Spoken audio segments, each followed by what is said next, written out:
மனிதன் வாழ்க்கையில் பல சுமைகளை சந்திக்கிறான். சில நேரம் அவன் மனம் உடைந்து விடுகிறது.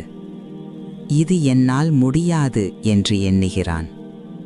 ஆனால் நம்மை படைத்த அல்லாஹ் நம்முடைய எல்லையை நம்மைவிட நன்றாக அறிவான். அதனால்தான் அல்லாஹ் நமக்கு உறுதியளிக்கிறார். லா யுகல்லிஃபுல்லாஹு நஃப்ஸன் இல்லா உஸ்அஹா. ஒரு ஆன்மாவிற்கு அது தாங்கும் அளவுக்கு மேல் அல்லாஹ் சுமை தரமாட்டான். சூரா அல்-பக்ரா 286.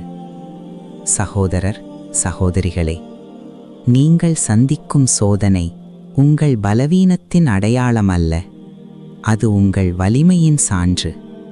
அல்லாஹ் உங்களை தேர்ந்தெடுத்து சோதிக்கிறார். அதன் முடிவில் உயர்விருக்கிறது. எனவே மனம் உடையாதீர்கள்.